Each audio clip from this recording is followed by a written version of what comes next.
I've already made my 2 free transfers ahead of game week 14, and now my team's looking really sharp. I'm going to reveal those transfers in this video. Building from the back, I'm forced to play Pickford again against Forest away. That's because Turner's lost his first team spot, but that's not a bad fixture to play in, to be fair. I have considered bringing in Kelleher from Liverpool whilst Alisson's injured. He played for the next few fixtures, and would probably gain a few points from that Liverpool defence getting clean sheets, but I don't think it's worth spending that free transfer in that area because there's better areas to strengthen, and more points can be gained from outfield positions. If you're wildcarding in game week 19 like me, and you're looking to bring in a goalkeeper, I think Kelleher's your man. You could either bring him in as your main goalkeeper and run the risk of having to bring in another goalkeeper in blank game week 18 if Alisson returns. If not, obviously you could keep him, or you could bring him in as your second playing goalkeeper for just 3.9 mil and rotate him with your other goalkeeper. It looks like you'll definitely get Fulham at home, Sheffield United away, and Crystal Palace away, which are pretty easy from a defensive perspective. You'll probably get United at home as well. If you're not wildcarding in game week 19, I think Sanchez is your best option. It's only 4.6 mil. Chelsea have a strong defence, and they've got some very favourable fixtures coming up from a defensive perspective. Moving on to defence, I've got Trippier against United at home.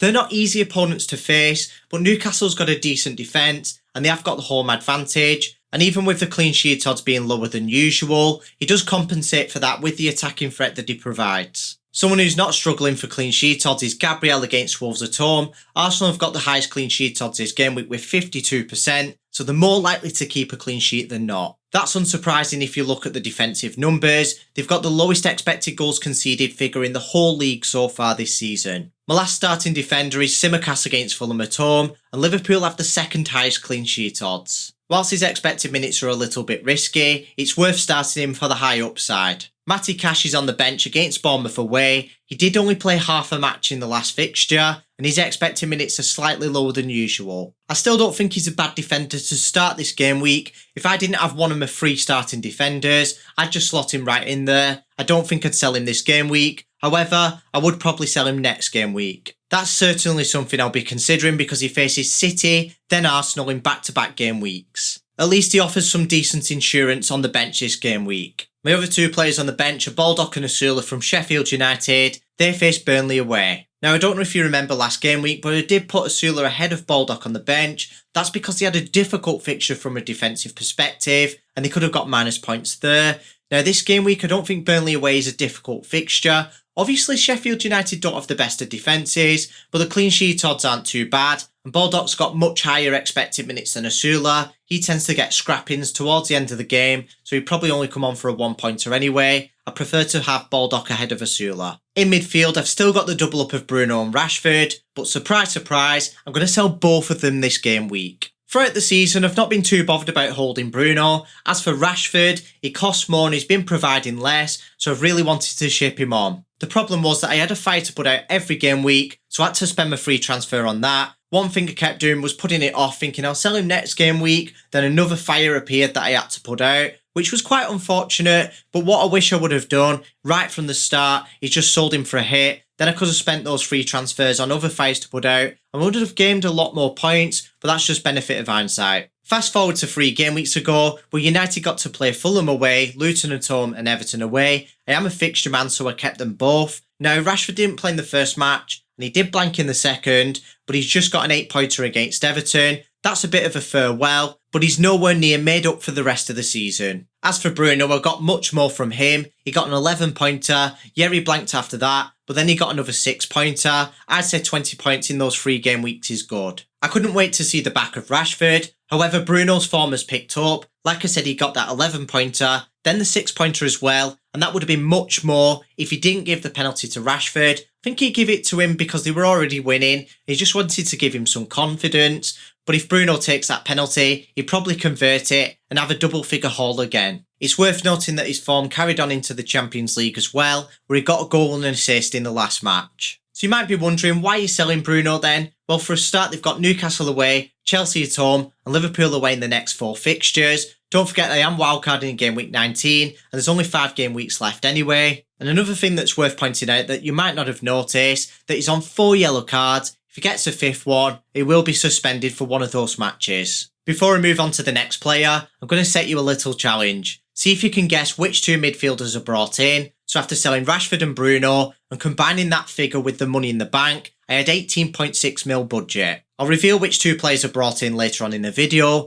but for now, the next player is Saka against Wolves at home. He's a more favourable midfielder to own this game week, so he's going nowhere. I just wish he'd stop giving his penalties to his teammates. Someone who's an unfavourable midfielder to own this game week is Son. That's because he's got the most difficult fixture of the season against City away. Now this might sound a little bit stupid at first, but I did consider selling Son instead of Bruno. They've both got difficult fixtures. Bruno got 20 points in his last 3 game weeks, Son only got 6, which is 3 blanks. And the main reason was that Son would offer more money in the bank, which would allow me to bring in a more expensive second midfielder, but I did explore the options and it wasn't worth it. There are a couple of other reasons why I sold Bruno instead of Son. One of them is that he's got 4 yellow cards and he could get a suspension if he gets a 5th. And don't forget that Son's playing out of position, so he gets 5 points for every goal scored, but he's technically a forward. And then lastly in midfield is Mbumo against Luton at home. He's one of the best midfielders to own this game week. In fact, if I wasn't captaining Salah or Haaland, I'd definitely captain him. I'm going to make a big call here. I don't think there's a midfielder that's the same price or cheaper that will score more points up until game week 18, and that's including the fact that Mbumo doesn't even play in blank game week 18. So that's basically saying that he'll score more points in the next 4 game weeks than any midfielder that's the same price or cheaper in the next 5 game weeks. And the beauty for me is that I don't even need to sit him and Haaland on the bench in blank game week 18. I can just sell both of them as part of a double free transfer, bring in the best forward and the best midfielder that I've not already got, and then wildcard them back in game week 19. Up front I've got Haaland against Spurs at home. Now I'm not going to ruin the best captain video. It is so close between him and Salah. At the end of the data analysis, I was 51% one player and 49% the other player, so make sure you watch that video if you haven't already, because it might change your mind. Before we move on to the free transfers, completing the team is Wood against Everton at home. I brought him in last game week because you picked up a long-term injury, so I knew that he was going to play right up until that game week 19 wildcard, and another reason for that is that I had to sell João Pedro because he wasn't getting the minutes. At first I was happy with that because it was a good decision. Pedro got benched for Brighton, but then Brighton picked up an injury and unfortunately he got subbed on, so he got at least 2 appearance points because it was longer than 60 minutes, and whilst he was on the pitch, he scored 2 goals whilst Wood blanked. One of the goals was a penalty that Wood gave away. So it was a good decision, but a bad outcome to sell Pedro. That's just typical FPL. Anyway, now for the free transfers. You already know that I've sold Bruno and Rashford. I've actually brought in Salah against Fulham at home and Palmer against Brighton at home. Now I know that I'm definitely going to captain Salah next game week if he's fit to play. As for this game week, like I said, it's 51% one player, 49% the other between him and Haaland. Now I know it looks like I've spoilt the best captain video and it looks like I'm definitely going to captain him this game week. I'm not going to spoil the video, but what I was always going to do was bring him in anyway this game week, whether I was going to captain him or not. As for Palmer, he was the best of the rest when it came to midfielders and the money that I had left to spend. He's got promising underlying stats, and whilst he's been underperforming them, they're likely to regress. He's on penalty duties, and Chelsea have got favourable fixtures from an attacking perspective. With all that information combined with his 5.3 mil price tag, he's bound to offer good value for money, and I'm probably going to get some price rises out of him as well. Make sure to subscribe if you haven't already. If you've made it to this point in the video, you've clearly found it informative, so you don't want to miss any more videos like this. That's including the best captain video that I've published this game week, and it's one of the best ones yet. Thanks for watching.